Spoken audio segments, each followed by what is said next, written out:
السلام علیکم ورحمۃ اللہ وبرکاتہ۔ الحمد للہ رب العالمین والعاقبۃ للمتقین والصلاة والسلام علی رسولہ الکریم،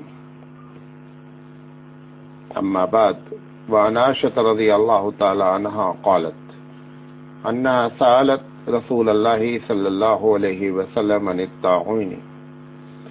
الطاعون فأخبرها النبي صلى الله عليه وسلم إنه كان عذابا يبعث الله على من يشاء فجعله الله رحمة للمؤمنين، فليس من عبد وقع الطاعون في بلده فيمكث في بلده صابرا محتسبا يعلم أنه لن يصيبه إلا ما كتب الله له إلا كان له مثل أجر شهيد او کما قال علیہ الصلوۃ والسلام، رواہ احمد۔ محترم حضرات، میں جس عنوان پر آپ سے بات کرنا چاہتا ہوں وہ یہ ہے کہ اللہ کا عذاب دنیا والوں پر کب نازل ہوتا ہے۔ یہ میں نے بڑے سوچ سمجھ کر، کافی غور کر کے 9 وجوہات لکھی ہیں۔ یہ تھوڑے تھوڑے پارٹ میں آپ کے سامنے پیش کیا جائے گا۔ ہر پارٹ اپنی جگہ پر ایک تقریر ہے۔ یہ ضروری نہیں ہے کہ سارے پارٹ آپ سنیں تو ہی بات سمجھ میں آئے، لیکن 9 وجوہات جو میں نے لکھی ہیں وہ پہلے آپ کو بتا دیتا ہوں، پھر اس کے بعد انشاءاللہ اپنی بات شروع کرتے ہیں۔ سب سے، یہ کوئی آرڈر نہیں ہے، سب سے پہلی بات تو میں نے لکھی ہے کہ جب زمین پر برائی کا غلبہ ہو جاتا ہے تب پروردگار عالم اپنا عذاب بھیجتا ہے۔ دوسری وجہ، جب ناپ تول میں کمی کی جاتی ہے تو عذاب الہی آتا ہے۔ نمبر 3، جب زکوٰۃ کی عدم ادائیگی ہوتی ہے، یعنی زکوٰۃ نہیں دی جاتی ہے یا حساب سے نہیں دی جاتی ہے تو اللہ تعالیٰ عذاب بھیجتا ہے۔ نمبر 4، جب دنیا میں شرک ہوتا ہے تو پروردگار عالم عذاب بھیجتا ہے۔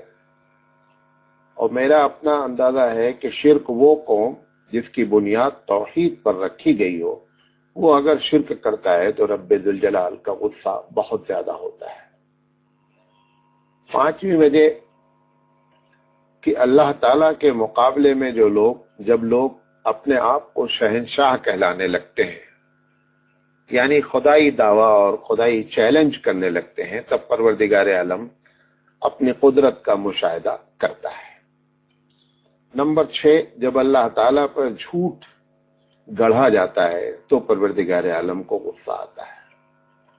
نمبر 7، جب دنیا میں برائی ہو اور جن لوگوں کے ذمے ہے کہ برائی روکیں، چاہے وہ گورنمنٹ ہو اور چاہے وہ مسلمان ہو، اگر وہ برائی پر نکیر نہیں کرتے ہیں تو بھی پروردگار عالم کا عذاب آتا ہے۔ نمبر 8، جب دنیا میں ظلم ہو اور مظلوم بد دعائیں کریں اور ان مظلوم کا ساتھ نہ دیا جائے تو بھی پروردگار عالم اس دنیا پر عذاب بھیجتا ہے۔ نمبر 9، جب اللہ تعالیٰ کی کتاب پر ایمان لایا جائے اور پھر اس کتاب پر عمل نہ کیا جائے تو بھی پروردگار عالم عذاب بھیجتا ہے۔ تو سب سے پہلی بات، آج جو اس کا پہلا حصہ ہے وہ آپ کے سامنے پیش کر رہا ہوں۔ جو حدیث میں نے پڑھی آپ کے سامنے، یہ مسند احمد میں بھی ہے اور بخاری میں بھی اسی سے ملتی جلتی ہے، تھوڑا سے الفاظ، لیکن بخاری ایک دم صحیح حدیث ہے۔ آپ یہ کہہ سکتے ہیں کہ بخاری میں بھی ہے اور مسند احمد میں بھی یہ حدیث موجود ہے۔ عائشہ صدیقہ رضی اللہ تعالی عنہ سے روایت ہے، فرماتی ہیں کہ رسول اکرم صلی اللہ علیہ وسلم سے انہوں نے پوچھا کہ اللہ کے رسول، یہ جو طاعون بیماری ہے، جو وبائی بیماری ہے، کیا ہے یہ؟ اللہ کے رسول صلی اللہ علیہ وسلم نے فرمایا، ان کو اطلاع دی کہ یہ عذاب ہے۔ انہ کان عذابا، یہ عذاب ہے۔ اللہ تعالیٰ عذاب بھیجتا ہے جس پر چاہتا ہے۔ جس پر چاہتا ہے سے مراد انسانوں پر، یعنی کوئی ضروری نہیں کہ غیر مسلم پر بھیجے، کوئی ضروری نہیں کہ مسلمان پر، جس پر بھی چاہتا ہے بھیجتا ہے۔ پھر اللہ تعالیٰ مسلمانوں کے لیے، مومنین کے لیے، مسلمانوں کے لیے نہیں، مومنین کے لیے اس میں رحمت پیدا فرما دیتا ہے۔ پھر کوئی بندہ اگر ایسی جگہ پر ہو جہاں پر طاعون کا مرض آ گیا ہے اور وہ اس شہر میں موجود ہے، تو اس کو چاہیے کہ وہ اسی شہر میں موجود رہے، وہاں سے نکل کر باہر نہ جائے۔ باہر نہ جانے کی وجہ یہ ہو سکتی ہے کہ ایک تو یہ ہے کہ باہر نکل جاؤں گا تو بچ جاؤں گا، یہ اسلام کے عقیدے کے خلاف ہے۔ اگر موت آنی ہے تو آنی ہے۔ دوسری وجہ کہ ہماری وجہ سے کسی دوسرے آدمی کو تکلیف نہ پہنچے اور وہ طاعون میں مبتلا نہ ہو جائے، اس لیے فرمایا جا رہا ہے کہ اسی جگہ پہ ٹھہرا رہے، اپنی جگہ پہ ٹھہرا رہے۔ فیم کو صوفی بلدی، اسی جگہ پر، اسی بعض جگہ گھر کا بھی لفظ آیا ہے، شہر کا لفظ یہاں آیا ہوا ہے۔ صبر کرتے ہوئے ٹھہرے، اور محتسباً، اور اپنا محاسبہ کرتے ہوئے ٹھہرا رہے کہ اگر اللہ نے میری قسمت میں لکھا ہے تو ہر حال میں یہ مجھے لاحق ہوگا، اور خدا نخواستہ میں باہر چلا گیا اور کسی دوسرے کو بھی بیماری لگ گئی تو وہ بھی ایک بڑا ظلم ہوگا۔ پھر آپ نے فرمایا کہ جب وہ اپنے جگہ پہ ٹھہرا رہا اور یہ سمجھتے ہوئے کہ انه لن يصيبه الا ما كتب الله له، کہ وہی چیز انسان کو لاحق ہوتی ہے جو اللہ نے اس کی قسمت میں لکھ رکھی ہے، تو پروردگار عالم فرماتا ہے ایسے عقیدے کے رکھنے والے کو اس ٹھہرنے کی وجہ سے ہم اس کو شہید کا ثواب عنایت فرماتے ہیں۔ تو سب سے پہلی بات آپ کو یہ بتانا چاہ رہے ہیں آج کہ یہ تو ایک حقیقت ہے کہ اللہ تعالیٰ جو اتنا رحمت والا ہے، بخاری کی روایت ہے کہ ان رحمتی سبقت غضبی، بعض روایت میں اللہ کا لفظ بھی ہے، میری رحمت، اللہ فرماتا ہے میری رحمت میرے غصے پر غالب ہے۔ سوال یہ ہے کہ اتنا رحمت والا پروردگار عالم اتنا غصے میں کیوں آ گیا ہے؟ تو اس کی وجہ تلاش کرنی چاہیے۔ ایک ایسا وائرس اللہ تعالیٰ نے کرونا کے نام پر بھیج دیا کہ جس سے پوری دنیا ٹھپ ہو گئی، کبھی دنیا نے سوچا نہیں تھا۔ میں ایک چھوٹا سا طالب علم ہوں، شاید جب سے دنیا بنی ہوگی تب سے آج تک کبھی ایسا واقعہ نہیں پیش آیا کہ ایک ساتھ پوری دنیا ٹھپ ہو گئی۔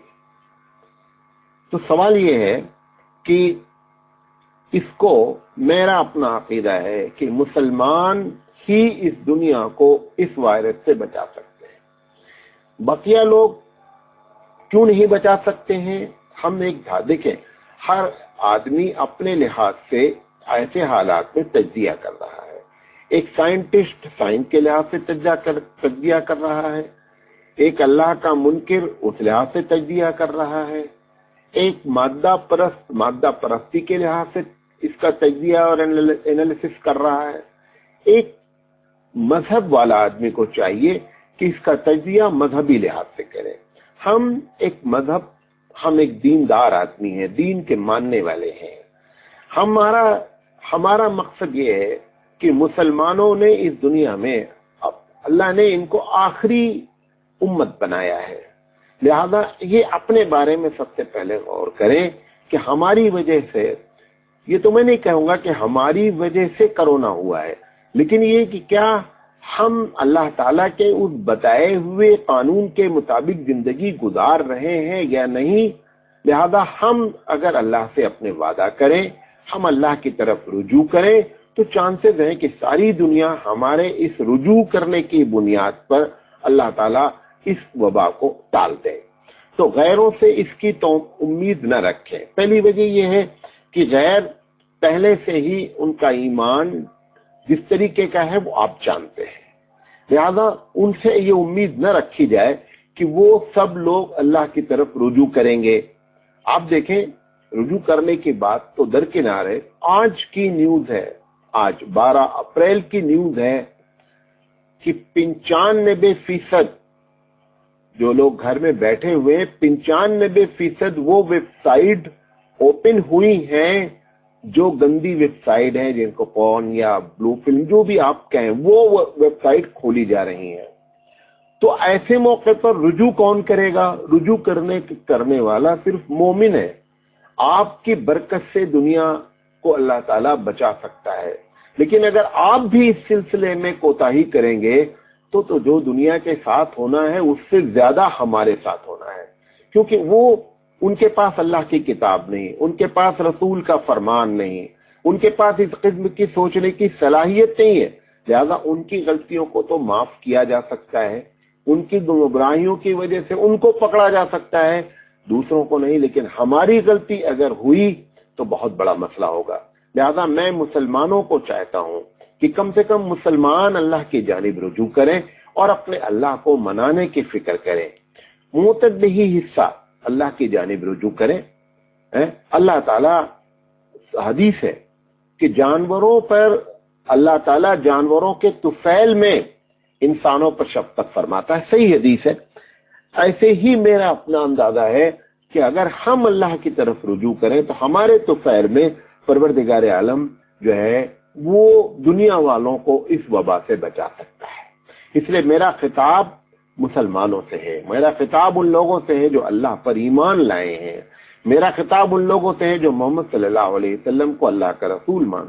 دماغ میں یہ باتیں نہ آئیں کہ ہمارے ایک کے نیک ہو جانے سے کیا معاملہ بنے گا. نہیں، آپ کے ایک نیک ہو جانے سے معاملہ بہت بن سکتا ہے، دنیا کا نقشہ بدل سکتا ہے.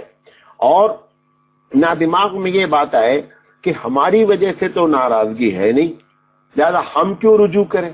نہیں، یہ دماغ بھی ہے، کس کی وجہ سے ناراضگی ہے یہ تو اللہ ہی بہتر جانتا ہے.